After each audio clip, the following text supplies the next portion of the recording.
প্রতি বছর মহোৎসবের শেষ দিন হয়ে গেলে তার পরের দিনকেই আমরা বাড়ি চলে যাই। তবে এবছর আর যাইনি। সর্দি কালকে বাড়ি চলে গিয়েছে। কালকে প্রচণ্ড বৃষ্টি হচ্ছিল, তাই আমাদের আর ইচ্ছা হলো না যে আমরা বাড়ি যাই। আমি আর বড়দি দুজনেই থেকে গিয়েছিলাম। আর আজকে সকালে বাগানে চলে এসেছি। বাচ্চারাও এসেছে, বাবা মা, আমরা দুই বোন। আর এখন এখানে লেবু গাছগুলো দেখালাম, কিছু লেবু নিয়ে যাব। তবে এখন ছোট ছোট রয়েছে, তাই বেশি তুলছি না। মহোৎসবের কয়েকদিন নিরামিষ খাওয়া হয়েছে, আর গতকাল আমিষ খাওয়া হয়েছিল। মাছ মাংস সব কিছুই রান্না হয়েছে। আজকে আর অন্য কিছু খেতে ইচ্ছা করছিল না, তাই মাকে বললাম পুকুরের মাছ খাওয়া হবে। তাই বাবা সেই মতো নেমে পড়েছে মাছ ধরতে। একদিকে রয়েছে রিক আর একদিকে রয়েছে ক্রিস। আর মিষ্টি এখনও পর্যন্ত সাঁতার শেখেনি, তাই ও সাঁতার শেখার জন্য এই ডোনাটের মধ্যে ঢুকে এখন সাঁতার কাটার চেষ্টা করছে। তাই ওকে ধারেই থাকতে বলেছি। আর বাবা ওদেরকে নিয়ে জাল টানছে, এদিক ওদিক যাচ্ছে, তাই ওরা এই দিকটায় আছে।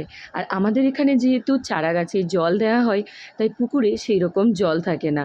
অতিরিক্ত গরমেও জল কমে যায়, আর গাছে তো প্রত্যেক দিন জল পড়ে, তাই পুকুরে জলটা অনেক কম।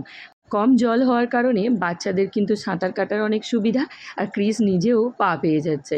তো বাবা ওই দিকটায় জালটা তুলেছে, ওতে বেশ কয়েকটা মাছ পড়েছে। বাবা একটু বেশি করেই মাছ ধরছে, আজকে খাওয়া হবে, আর তার সাথে সাথে আমাদেরকে আবার পাঠিয়েও দেবে। পুকুরে চারিদিকে অনেক কলমি শাকও হয়েছিল। আমি, দিদি, মা তিনজনে মিলে অনেকটা কলমি শাকও তুলে নিয়েছি। আমাদের বহু বছর আগে একবার বাবা কলমি শাক চাষ করেছিল। তারপর থেকে আপনা আপনিই হয়, আর কিন্তু চাষ করতে হয়নি। এখানে মা আখ কাটছে আমাদেরকে দেওয়ার জন্য। যে এগুলো মোটা মোটা হয়েছে সেগুলোই কাটছে। আমাদের এই আখগুলো অনেকটা মোটা মোটা হয়, তারপর কিন্তু মিষ্টি হয়।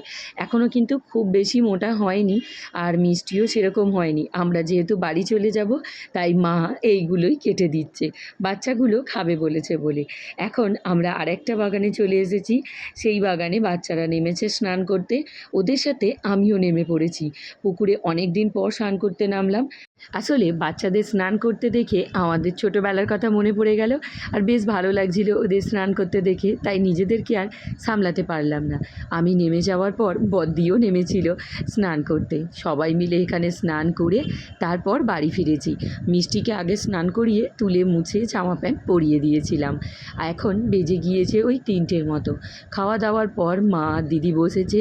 মা এখানে কি কি পাঠাবে সেই মতো আগে ব্যাগগুলো গুছিয়ে রাখছে। আমরা শুতে যাব, আর ঘুম থেকে উঠে তাড়াহুড়ো করে চলে যাব, আর মা দিতে ভুলে যাবে। সেই কারণে আগে ব্যাগ গোছানো।